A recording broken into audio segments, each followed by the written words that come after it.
अस्सलाम वालेकुम dear students, welcome to EUB lectures. आज का हमारा लेक्चर है parts of speech. So parts of speech होते क्या हैं and what is the role of parts of speech in English grammar. See अगर आप इस डेफिनेशन को देख लें, words are separated into various kinds और क्लासेस। तो यहाँ पर सी ये बहुत से वर्ड्स होते हैं। फॉर एग्जांपल अगर मैं बात कर लूँ सी इफ़ आई से a sentence Ali is a good boy, तो यहाँ पर व्हाट इज़ अली इज़ क्या है, तो आज हम इनको डिस्कस करने वाले हैं। सबसे पहले ठीक है, यहाँ से हम कंटिन्यू कर लेते हैं। ठीक है, according to the work they perform in a sentence the parts of speech are 8 in number. अब यहाँ पर सी अगर आप देख लें तो बहुत से सी राइटर्स ऑथर्स कहते हैं कि पार्ट्स ऑफ स्पीच टोटल 8 होते हैं, but some include also articles, कुछ आर्टिकल्स को भी इंक्लूड कर लेते हैं सी एम। तो हमारे पास जो पार्ट्स ऑफ स्पीच होते हैं टोटल 8 दाने। हमारे पास ये वो है आपका नाउन, दूसरा है हमारे पास ये प्रोनाउन, तीसरा हमारे पास है ठीक है वो है वर्ब, एंड चौथा हमारे पास ये एडवर्ब है। ठीक है, फिर एडजेक्टिव हमारे पास आ जाता है, सी है प्रेपोजिशन हमारे पास आ जाता है, इंटरजेक्शन हमारे पास आ जाता है, कंजक्शन हमारे पास आ जाता है, एंड नाउन सी है जो सम लोग सी इसको इंक्लूड कर लेते हैं सी आर्टिकल्स को सी है, और कुछ नहीं कर लेते। तो ये डिफरेंट ऑथर्स की सोच है सी है, तो इसके ऊपर भी हम डिस्कस कर लेते हैं। पहले हम नाउन के बारे में डिस्कस कर लेते हैं। यहाँ पर लिखा हुआ है सी कि the name of person place और thing it is called a noun. किसी शख्स का नाम या किसी जगह का नाम वो क्या कहलाता है, आपका नाउन कहलाता है। पर्सन, प्लेस, ये चीज़ें आपको याद रखनी है। बेसिक नॉलेज के लिए अगर आपको नाउन समझना है तो आपको ये चीज़ें याद रखनी चाहिए कि एक पर्सन, प्लेस और चीज़ के लिए, यानी कोई चीज़। अब फॉर एग्जांपल अगर हम देख लें ठीक है कि आगे क्या लिखा हुआ है कि however according to discovering the world of English noun is the name of person. दोबारा यही बात है ठीक है, प्लेस, थिंग। अब यहाँ पर सी इसने दो चीज़ और ऐड कर ली है, ये भी थोड़ा समझना ज़रूरी है। क्वालिटी एन एक्शन और एन ऑब्स्ट्रैक्ट आइडिया। अब शायद आपको पता होगा सी कि ऑब्स्ट्रैक्ट क्या है और क्वालिटी क्या है। ठीक है, अगर नहीं है तो मैं आपको बताता चलूँ। ये सही है, हम लोग आगे पढ़ लेंगे सी नाउन के डिटेल्स में कि नाउन के भी फिर पार्ट्स आ जाते हैं सी, जिस तरह पार्ट्स ऑफ स्पीच के पार्ट्स होते हैं ना, इसी तरह नाउन के भी पार्ट्स आ जाते हैं। तो उनमें से सी एक है आपका ऑब्स्ट्रैक्ट नाउन। ऑब्स्ट्रैक्ट नाउन उस नाउन को कहते हैं जो just can feel it, you can not touch it. आगे चल कर देख लें सी ये फीलिंग ठीक है ना, इसमें आ जाता है, इसमें क्वालिटी आपका आ जाता है, and can function as a subject और the object in a sentence. अब यहाँ पर सी एक बात यहाँ पर आपको ध्यान में रखना लाजमी है। देखो सब्जेक्ट और ऑब्जेक्ट, सब्जेक्ट क्या ऑब्जेक्ट क्या ये भी मैं आपको बताता चलूँ कि अगर आप किसी जुमले में ठीक है जो काम करने वाला होता है, the doer of action in a sentence is called subject. यहाँ पर से ये अगर हम इस जुमले को एग्जांपल में अगर हम देख लें, यहाँ पर हमारे पास अली है ठीक है, अली क्या है, अली सब्जेक्ट है क्योंकि अली काम करने वाला है। सही है, Ali is a good boy. अगर हम कोई और सेंटेंस देख लें सही है, फॉर एग्जांपल मैं कहूँगा सही है कि ई इज़ प्लेइंग हॉकी। अब जो यहाँ पर ई होगा सी हमारे पास ई क्या करने वाला है, सी ई खेल रहा है ना, ई इज़ प्लेइंग हॉकी ठीक है ना, ई इज़ प्लेइंग ना। सो जब ई खेल रहा होता है सी है, तो ई जब खेल रहा होता है सी है, तो इसका मतलब है हमारे पास जो आप सब्जेक्ट है वो ई है। अब क्या खेल रहा है, he is playing hockey, now the hockey is called our object. Simple सही है, जिसके ऊपर काम हो रहा है सही उसको हम ऑब्जेक्ट कहते हैं, जो काम करने वाला होता है उसे हम सब्जेक्ट कहते हैं। सिंपल। यहाँ पर देखें सी ये जो अली हमारे पास है ना, अली क्या है, एक हिसाब से आपका सब्जेक्ट है। अगर हम दूसरे हिसाब से देख लें ठीक है, जिस तरह हमने पहले यहाँ पर डिस्कस कर लिया सही है कि नाउन फंक्शन करता है एज अ सब्जेक्ट और एज अ ऑब्जेक्ट। तो यहाँ पर सी है जो नाउन है ठीक है वो अली एक नाउन हो गया, और उसके अलावा ठीक है बॉय आपका क्या है, बॉय भी आपका एक नाउन हो गया सही है, और आपका ऑब्जेक्ट हो गया ठीक है। दूसरा हम सेंटेंस अगर देख लें सी है Karachi is the most populated city of Pakistan. यहाँ पर जो बोल्ड है सी है वर्ड वो आपके नाउन है। यहाँ पर सही आपका तीसरा अगर हम सेंटेंस देख लें ठीक है, यहाँ पर लिखा हुआ चेयर इज़ ब्रोकन। अब जो यहाँ पर चेयर है ठीक है ये आपका नाउन है।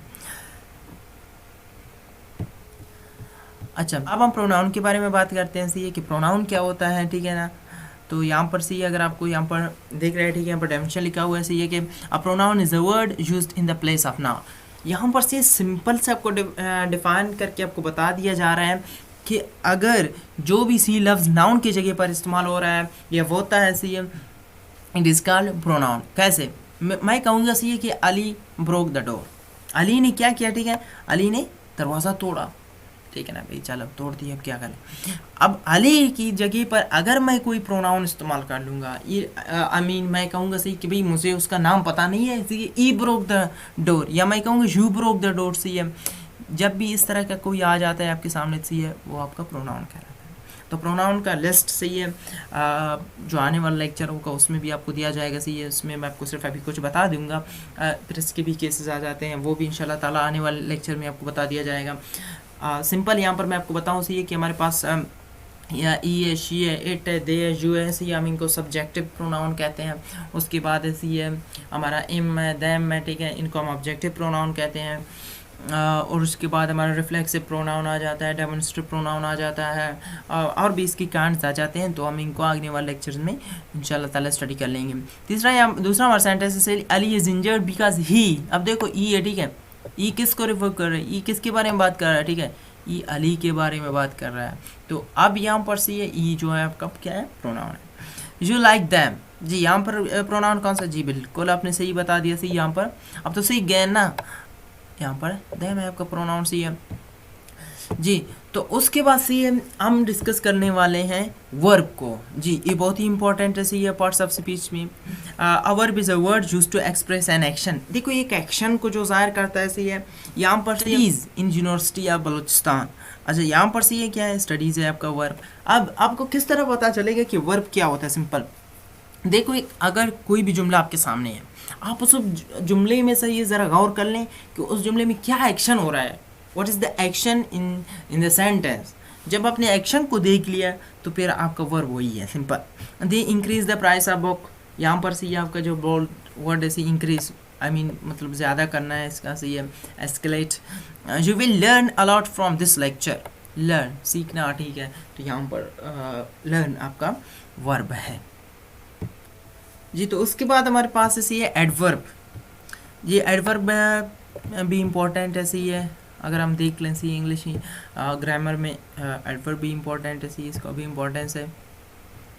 तो एडवर्ब क्या होता है, ऐसी है यहाँ पर अगर आप डेफिनेशन को देख लें, सी है an adverb is use to add something to the meaning of a verb. ये आपको याद रखना है, सी है एक वर्ब एडजेक्टिव सी है हमारे पास है, और अनदर एडवर्ब। देखो एडजेक्टिव के माने में, एडवर्ब के माने में कोई लफ्ज इंक्रीज कर लेता है, उनके माने में थोड़ा ज़्यादा बता देता है, वो आपका एडवर्ब कहलाता है। सिंपल सा मीनिंग यही है। It also modifies sometimes to phrase और क्लास। फ्रेज और क्लास के बारे में भी सी है, ये थोड़ा सा वो कर लेता है, बता देता है मज़ीद इंफॉर्मेशन। यहाँ पर अगर आप एग्जाम्पल्स को देख लें, ठीक है, यहाँ पर लिखा हुआ सही कि the book is very expensive. यहाँ पर ठीक है, जो वेरी है वो किसके बारे में बात कर रहा है, एक्सपेंसिव के बारे में बात कर रहा है, जी बिल्कुल। अब एक्सपेंसिव क्या है, एक्सपेंसिव आपका एडजेक्टिव है। जब कोई लफ्ज़, जब कोई वर्ड किसी एडजेक्टिव, किसी एडवर्ब और किसी वर्ब के बारे में मोर इन्फॉर्मेशन आपको फ्राहम करता है, ठीक है, तो वो क्या कहलाता है, आपका एडवर्ब कहलाता है। कि ई स्पीक्स इंग्लिश वेल, वो अच्छी तरीके से इंग्लिश बोलता है।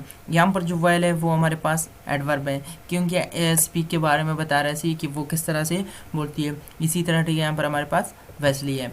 अब देख लें, ठीक है, एक चीज़ आपको याद रखना है, एडवर्ब से ये वर्ब के बारे में ज़्यादा इन्फॉर्मेशन देता है, और कभी कभी नाउन के बारे में भी मालूमात देता है, ऐसे ये भी आपको याद रखना चाहिए। अच्छा अब हम चलते हैं सी एडजेक्टिव की जानिब से। एडजेक्टिव क्या होता है, so an adjective is a word use to add something to the meaning of a noun और प्रोनाउन।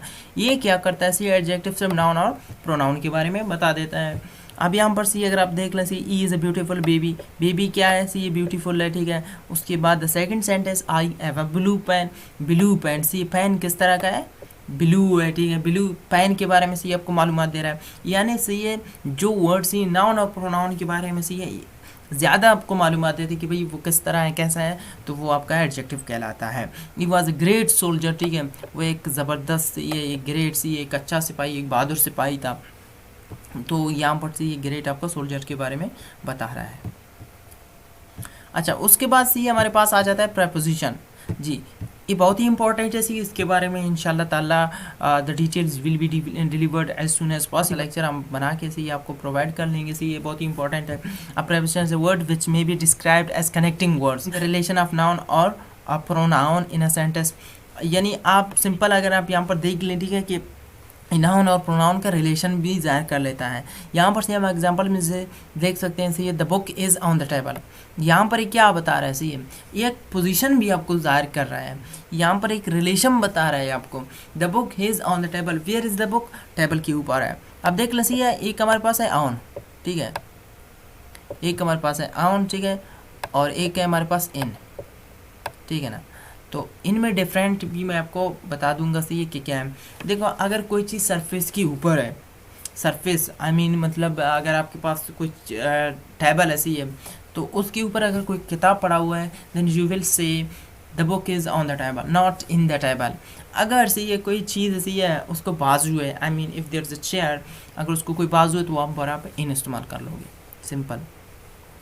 तो उसके बाद से हमारे पास आ जाता है, ठीक है, कि E is found of studying, ठीक है, यहाँ पर ऑफ लगा हुआ है, आपका प्रपोजिशन है, ई अंडर है, ठीक है, boy set under a tree, तो ये आपका प्रपोजिशन होगा।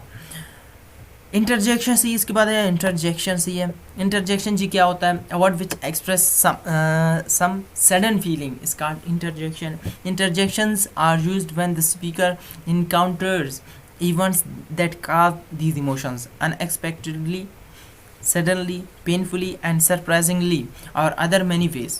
देखो, you are watching a match and वहाँ पर से ये है किसी ने छक्का मारा, तो जब आप उसी खुशी में से ये कुछ अल्फाज अदा कर लेते हैं, मे बी सी है इज़ इम्पॉर्टेंट नहीं है कि आपका जो अल्फाज होते हैं सी है वो इंग्लिश की अल्फाज हों, आप अपने नेटिव लैंग्वेज में भी जो भी अल्फाज इस्तेमाल कर लेते हैं, सी जो वर्ड आप सडनली आप मतलब किसी दर्द से किसी ने आपको मतलब आई मीन इट कर दिया, तो इस वजह से आप कोई वर्ड उसको बोल लेते हैं तो आपका कहलाता है। यहाँ पर से आउच यू इट मी, और एक चीज़ आपको याद रखना है, उल्टा आई सी है इस जुमले के आखिर में आ जाता है, ऐसे ही है, उल्टा आई यहाँ पर से आपको याद रखना है कि उल्टा आई से है इसके हर जुमले में आ जाता है।